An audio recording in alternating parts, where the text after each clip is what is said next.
हिंदुस्तान के कितने ही मुख्यमंत्री और गृह मंत्री भागेश्वर धाम सरकार के आगे नतमस्तक हैं। आज वीडियो के माध्यम से हम जानेंगे कैसे एक 28 वर्ष का धीरेन्द्र कृष्ण भागेश्वर धाम सरकार बन गया और क्यों बड़े बड़े पॉलिटिशियंस, चीफ मिनिस्टर से लेकर देश के होम मिनिस्टर, बड़े बड़े बिजनेसमैन और फिल्मों की बड़ी बड़ी हस्तियां धीरेन्द्र शास्त्री यानी कि भागेश्वर धाम के आगे नतमस्तक हो गए। धीरेन्द्र शास्त्री का जन्म 4 जुलाई 1996 को छतरपुर जिले के गढ़ा गांव में हुआ था। उनके पिता पुजारी का काम करते थे।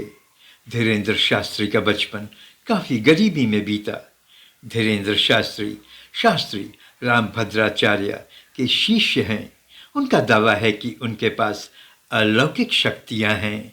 शास्त्री जी बागेश्वर धाम के पीठाधीश के रूप में सेवा करते हैं, जो भगवान हनुमान जी को समर्पित है, जिसे उनके परदादा ने स्थापित किया था। शास्त्री जी का यहाँ पर किए गए चमत्कार से पूरा देश प्रभावित है।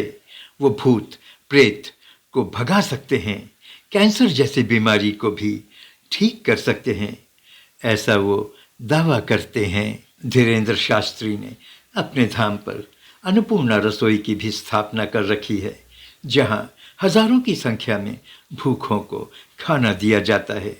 यहाँ इस धाम पर गरीब और बेसहारा लड़कियों की शादी की जाती है।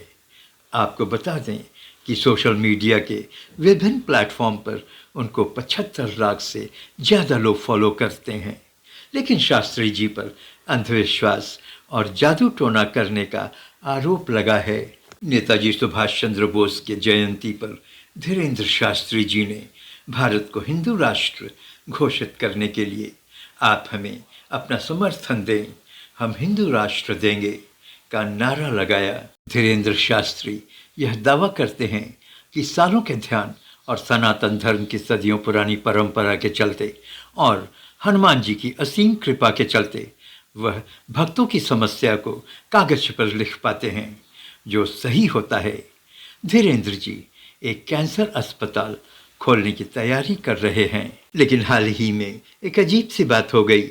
अभी 2-4 दिन पहले 10, 11, 12 अक्टूबर को कोलकाता में 3 दिनों की बागेश्वर धाम के पीठाधीश धीरेन्द्र कृष्ण शास्त्री की हनुमंत कथा होने वाली थी, लेकिन कथा में आने से उन्होंने इनकार कर दिया। धीरेन्द्र शास्त्री ने कहा कि पश्चिम बंगाल में वो कथा तब तक नहीं करेंगे जब तक कि वहाँ दीदी हैं। अब ऐसे में उनका ये बयान सोशल मीडिया और धार्मिक जगत में चर्चा का विषय बना हुआ है। धीरेन्द्र शास्त्री ने कहा कि भारी वर्षा होने के कारण कथा स्थल पर पानी भर गया और दूसरी जगह कथा करने की उन्हें इजाज़त नहीं मिली, इसलिए जब तक दीदी बंगाल में हैं वो यहाँ कथा करने नहीं आएंगे। शास्त्री जी ने रायपुर में कहा कि घंटी बजाना, पूजा करना और तिलक लगाना ही धर्म नहीं है, बल्कि अधर्म के खिलाफ आवाज़ उठाना भी धर्म है। उन्होंने ये भी कहा कि उनके पीछे पूरे भारत के विधर्मी लगे हुए हैं, लेकिन उनका प्रण है कि जब तक तन में प्राण रहेंगे वो हिंदुत्व के लिए जिएंगे। उन्होंने कहा जब दादाजी आएंगे तब वो यहाँ कथा करने के लिए आएंगे।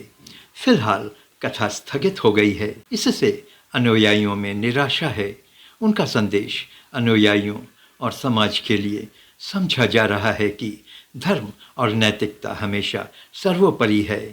अब आने वाले समय में उनके कार्यक्रमों पर बंगाल के लोगों की नजरें हैं। आप हिंदुस्तान तू जाग देख रहे हैं, प्लीज़ सब्सक्राइब करें।